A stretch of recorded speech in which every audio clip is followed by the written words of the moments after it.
اعوذ باللہ من الشیطان الرجیم بسم اللہ الرحمن الرحیم شروع اللہ کا نام لے کر جو بڑا مہربان نہایت رحم والا ہے۔ یا ایھا المزمل، اے کملی میں لپٹنے والے، قم اللیل الا قلیلا نصفہ او انقص منہ قلیلا، رات کو قیام کیا کرو مگر تھوڑی سی رات، یعنی نصف رات یا اس سے کچھ کم قیام کرو، او زد علیہ ورتل القرآن ترتیلا، یا کچھ زیادہ، اور قرآن کو اچھی طرح ٹھہر ٹھہر کر پڑھا کرو۔ انا سنلقی علیک قولا ثقیلا، ہم ان قریب تم پر ایک بھاری فرمان نازل کریں گے۔ ان ناشئۃ اللیل ہی اشد وطئا واقوم قیلا، کچھ شک نہیں کہ رات کا اٹھنا نفس کو سخت پامال کرتا ہے، اور اس وقت ذکر بھی خوب درست ہوتا ہے۔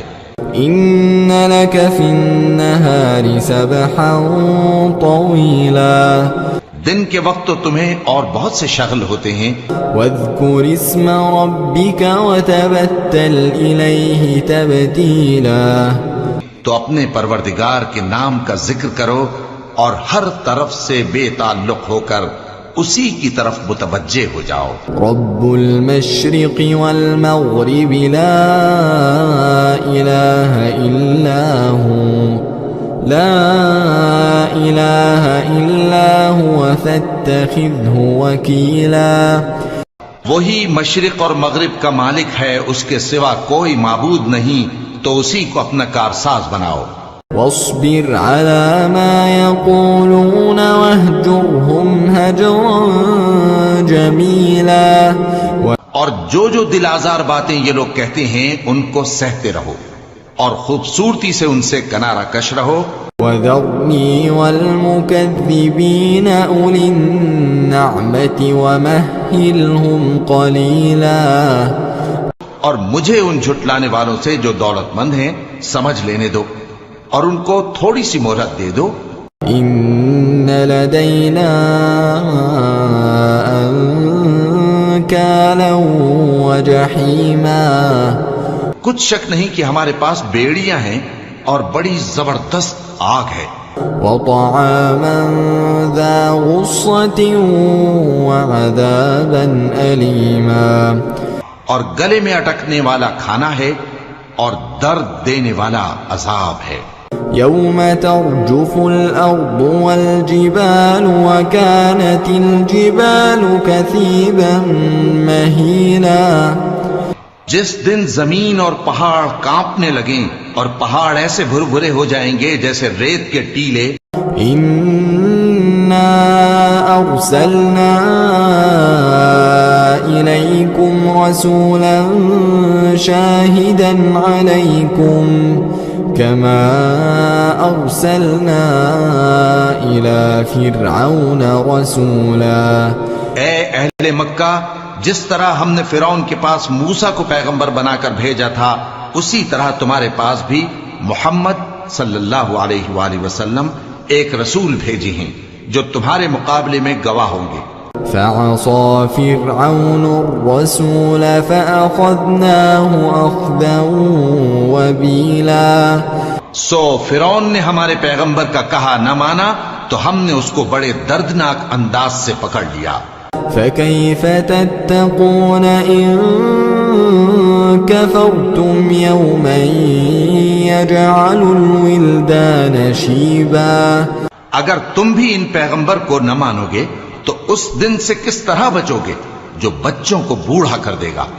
السماء منفطر به كان وعده مفعولا، جس سے آسمان پھٹ جائے گا، یہ اس کا وعدہ پورا ہو کر رہے گا۔ ان هذه تذکرہ فمن شاء اتخذ إلى ربه سبيلا یہ قرآن تو نصیحت ہے، سو جو چاہے اپنے پروردگار تک پہنچنے کا راستہ اختیار کر لے۔ إن ربك يعلم أنك تقوم أدنى من ثلثي الليل ونصفه وثلثه وطائفة من الذين معك والله يقدر الليل والنهار علم أن لن تحصوه فتاب عليكم فاقرؤوا ما تيسر من القرآن علم أن سيكون منكم مرضى وآخرون يضربون في الأرض يبتغون من فضل الله وآخرون يقاتلون في سبيل الله فاقرؤوا ما تيسر منه۔ تمہارا پروردگار خوب جانتا ہے کہ تم اور تمہارے ساتھ کے لوگ کبھی 2/3 رات کے قریب اور کبھی آدھی رات اور کبھی تہائی رات قیام کیا کرتے ہو، اور اللہ رات اور دن کا اندازہ رکھتا ہے۔ اس نے معلوم کیا کہ تم اس کو نبھا نہ سکو گے تو اس نے تم پر مہربانی کی، پس جتنا آسانی سے ہو سکے اتنا قرآن پڑھ لیا کرو۔ اس نے جانا کہ تم میں بعض بیمار بھی ہوں گے اور بعض اللہ کے فضل یعنی معاش کی تلاش میں ملک میں سفر کریں گے اور بعض اللہ کی راہ میں لڑیں گے، تو جتنا آسانی سے ہو سکے اتنا قرآن پڑھ لیا کرو۔ وَأَقِيمُوا الصَّلَاةَ وَآتُوا الزَّكَاةَ وَأَقْرِضُوا اللَّهَ قَرْضًا حَسَنًا وَمَا تُقَدِّمُوا لِأَنفُسِكُم مِّنْ خَيْرٍ تَجِدُوهُ عِندَ اللَّهِ هُوَ خَيْرًا وَأَعْظَمَ أَجْرًا واستغفروا الله إن الله غفور رحيم۔ اور نماز قائم کرتے رہو اور زکوٰۃ ادا کرتے رہو اور اللہ کو نیک نیتی سے قرض دیتے رہو، اور جو عمل نیک تم اپنے لیے آگے بھیجو گے اس کو اللہ کے ہاں بہتر اور صلے میں بہت عظیم پاؤ گے، اور اللہ سے بخشش مانگتے رہو، بے شک اللہ بخشنے والا ہے، مہربان ہے۔ ایسی مزید ویڈیوز کے لیے میرا یوٹیوب چینل سبسکرائب کریں۔